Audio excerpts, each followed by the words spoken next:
আমার উপর তার খুব অভিযোগ। আচ্ছা, কিসের জন্য অভিযোগ তোমরা কি বুঝতে পারছো? দাঁড়াও আমিই বলে দিই। এই যে বাড়ির সমস্ত গাছগুলো নাকি আমিই লাগাই, তাকে নাকি লাগাতে দিই না। সেই কারণে সে কিন্তু আমার উপর রাগ করে বলছে আমাকে তো গাছই লাগাতে দাও না মম। তাই ভাবলাম যে চলো তোমাকেও তাহলে আজকে গাছ লাগাই দিই। আর গাছ লাগাতে গিয়ে তো খুব খুশি হয়ে গেছে, এতটাই আনন্দ কি বল। এই যে শিকড় বেরোচ্ছে দেখেছিস? এবার এটাকে হালকা করে পুঁতে দিবি, হালকা করে পুঁতে দে। কেমন লাগছে গাছ বসাতে? দেখি হাসি দেখি। সুন্দর করে পুঁতে দাও। ওইভাবে না, হাত দিয়ে ওইভাবে না, ওইভাবে না, হাত দিয়ে হ্যাঁ বসিয়ে দাও। জল দিয়ে বসাইতে হয়। মাটি ভিজা জল দিতে হবে। আরে না, নাও বসিয়ে দাও।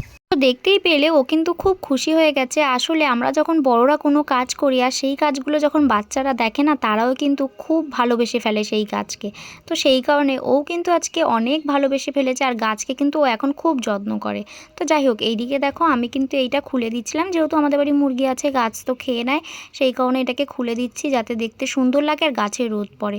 তো যাই হোক, ফাইনালি এখানে অনেক গাছ আছে। এখানে মাকে দিয়েছি কিছু লাগা, তারপরে কিন্তু এখানে আমিও লাগিয়েছি। আর এখানে দেখো অনেক রকম পোকা আছে। তোমরা যখন গাছ লাগাবে সবসময় কিন্তু গাছটাকে ভালো করে চেক করে নেবে যাতে কোনো পোকা বা কিছু না থাকে। আমি কিন্তু এর মধ্যে একটা পোকা পেয়েছিলাম।